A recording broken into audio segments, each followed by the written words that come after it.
Hello, good morning everyone. Nandito na naman po ako at maglalakad-lakad habang nandun si Lolo sa muado niya. Ayan. Kailangan makabuo uli ako ng isang video kahit 25 minutes or 30 minutes. Mas maganda para may pang-upload ulit. Ilang araw na hindi uli nakaka-upload. Samahan niyo ako guys. Tara na. Maglakad-lakad. Wala naman kasi nung kwan ngayon kahit dahil Sabat. Ito, maglalakad-lakad muna ako. Dito yung dinaanan namin na kwan, natatandaan ko pa yun. baka maligaw. Ito pala yung post office nila. Post office, Western Union. Ayan.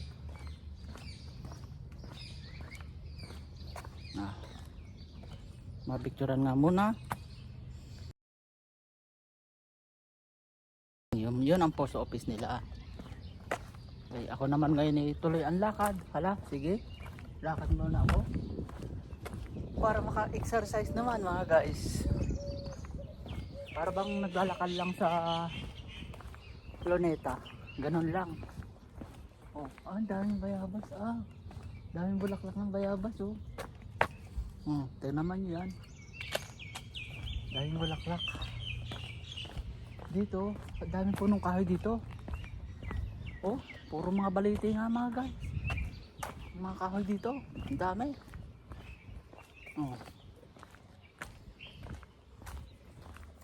Naku. Kaibigan. Huwag mo akong kakagatin.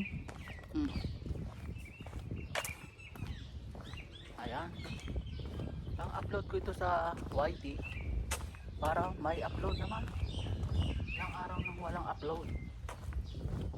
Samantalahin ko na para kahit paano may makapaglakad-lakad din. Yan kuha nila Independence Day nung isang linggo nung nakaraan. Ang daming flag nila.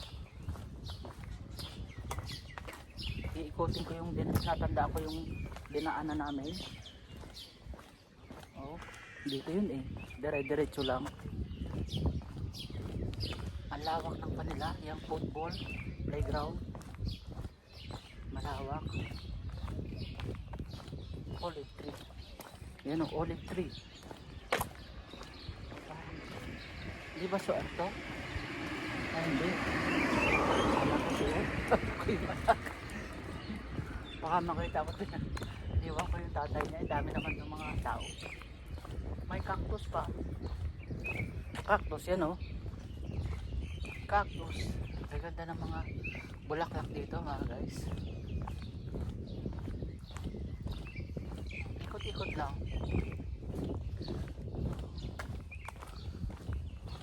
At shout out po nga pala sa mga ko dyan, pamilya. Sa pamilya ko, hindi mga pamilya kong nag-iisa. Asawa kong nag-iisa. Diyan sa Oriental Mindoro.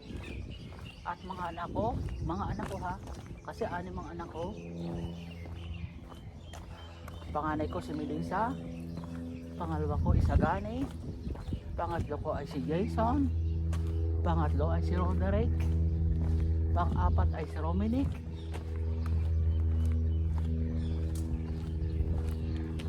Pang-5 si Rominic. Ira pang-6 bunso.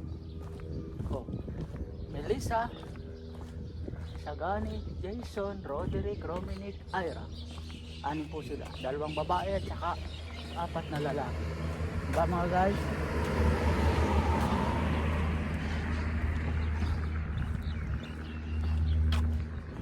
Ang galing. Ang init ngayon mga guys. Mas mainit daw ngayon.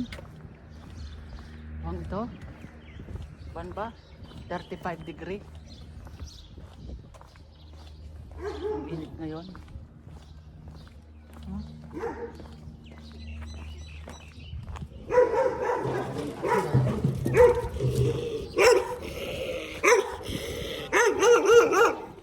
Ang lalaki ng aso. Galit sa kapwa aso. Hindi sa akin galit sa kapwa aso.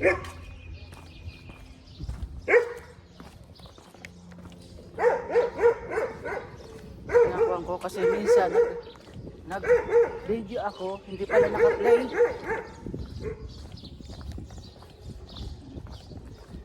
Hindi pala naka-play. Sige, ang daldal ko. Yung pala hindi naka-play. Kaya panay ang tingin ko dito sa screen. Kung play talaga, ay okay naman. Okay naman siya. Play. So, tulad nito, lilom na ulit. Oh. Yan o mga guys. Oh. Play. Hello. Kabir. Yan o. Diba? May ko na agad ako. 8 minutes ha. Nangangalhati pa lang. Kailangan magbagal-bagal para at least makahaba ng kuwan oras, di ba? Yun lang yun eh. Oh. Hindi pa ako naliko dun sa lilikuan namin. Sa nililikuan. Isang block ito paikot. Karamihan dito ay olive tree. Ayan o. Olive tree siya. Iikutin ko ito bago ako matapos. Asa nga pala mga guys, may remaining pa ako na 26 days bago matapos ang relief kong dito. Pero awa ng Diyos naman, pagkatapos ko din, malilipatan uli ako. Malapit lang din dito. Nakamit ko kagabi yung aking lilipatan. Ayun, nakausap ko na, kita ko yung alagaan ko. Okay naman, polio pero polio binubuhat pero may lifter siya, may manok baga, kumbaga manok, kaya okay na rin, pwedeng na sana. Isang buwan lang naman yun, mga 36 days na magre-relieve ako doon. Medyo mataas-taas ang kuha ko kasi buhatin siya. Kahit paano binubuhat din yun. Isisiksi ko yung yung kanyang lifter. Ayun, nagkasundo kami. Namit ko yung mag-asawa kagabi. Saka yung nag-aalaga sa kanya. Okay naman, nagkasundo sa presyo. Ayun nga, pinapupunta ako doon ng June 22. Ay yung caregiver nila aalis ng June 27. So may kuwan pa 23, 22, 4, 25, 26, 27, 6 days. Oo. May 5 days o oo nga.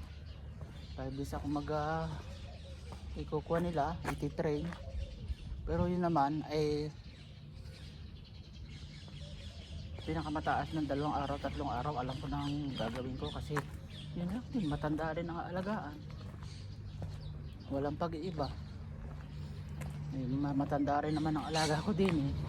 Ilang taon ako din eh, puro matanda. Kaya maalwan lang siya. May experience tayo sa mga ganong manok lifter. Tapos may katrato na ulit ako pagkatapos noon. Ang dating niya ay August 28. May lilipatan uli ako. July 28 ang kanya. Tapos August naman, ilang araw lang din. August 3 ba yun? Yung kausap ko na taga malapit na sa Tel Aviv, Indiano, nagpaparelieve din sa akin. Ayun, God willing na hindi ako matatambay ng matagal. Ang kulang naman dito ay yung pagtambay na gagastos ka. Tapos siyempre gagastos ka, titigil ka sa plat, gastos yun. Bibili ka ng pagkain, uupa ka ng plat. Ganun lang talaga ang buhay dito. Kaya ang gusto ko talaga tuloy-tuloy yung makapahinga lang ng mga 5 days. Tamang tama na yun. Papahilot ako, sakit na din ang aking galugod.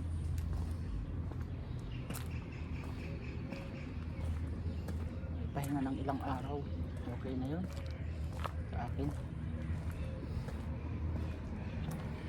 Ayan, abang-abangan ninyo mga guys. Sana panalangin ko na sana mababait yung aking mga next job. kuhan. Eh, mabait naman yung nakamit ko kagabi mag-asawa.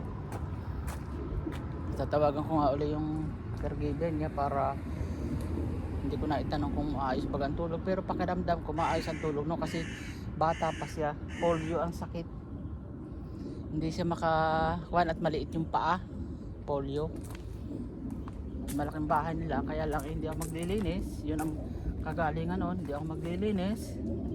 May katalinis sila, basta matanda lang aasikasuhin ko, okay. Ganda na, isang buwan lang naman mahigit, bali 36 days. 36 days, may awan Diyos, may kasunod ulit. Salamat po Panginoon at ako'y inyong ginabayan tuloy-tuloy. At siguro yun nga, tulad ng masabi ko na December uuwi na ako, pahinga na, madami nang inadamdam ko. Total na nabili ko na naman yung aking pinapangarap sa buhay bago umuwi. Ito nga lang, nag-iipon-ipon ng kaunting pang budget para pag uwi ko at least may pampuhunan ulit. Alam naman nyo yan, ang ban ngayon hindi yung presyo ng kwan ay medyo makuan din. 2 taong kong pinag-ipunan yon, ay kaya ako nandito pa, ay budget lang ang inakuan ko, pag-ipunan ko para umuwi.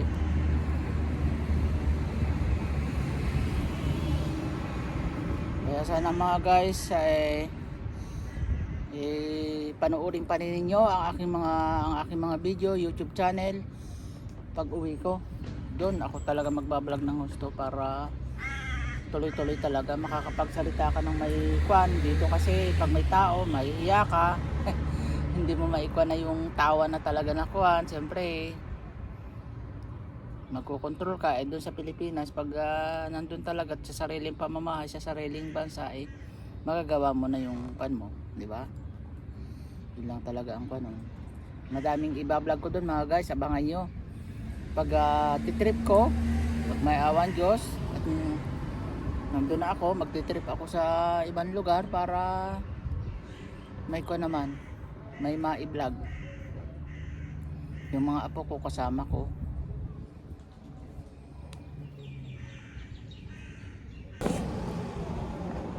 Ayan, at medyo nakapahipahinga na mga guys. Tuloy ang pa natin. O, ikot uli ako. Maikot uli ako doon sa pwedeng ikutan para ituloy itong magandang vlog ko. Ikot ko kayo ng magandang kwan dito, tanawin, magagandang mga view, kaya lang mga view dito, mga halaman, yun lang, halaman. Ang init dito na lang ako, ang init sobra.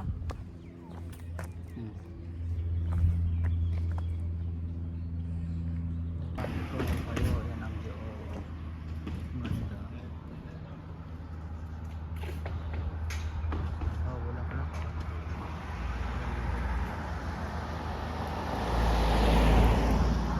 Yan ang mga view dito. Ganda. Puro mga balite. Yan.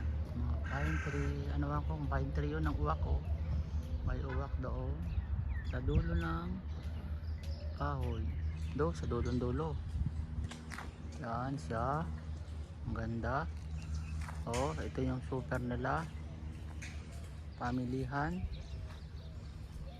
At doon ako pupunta sa playground, sa laruan ng mga bata. Yun ang tangke. Parang sa atin sa probinsya din, may tangke ng ano ba, tubig yun. Ganda, oh.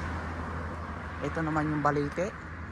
At papakita ko sa inyo kung ito pala yung puno ng balite na anong English dito, ngayon ko lang na ayan o, Picos. Ayan o, Picos microcarpa. Diba? Picos microcarpa. Yun ang munisipyo nila. Yan ang playground ng mga bata. Oh, ayan. Ito yung super nila lumang building. Maganda ang loob niyan. Ganda oh. Playground. Laruan ng mga bata. Oh, munisipyo.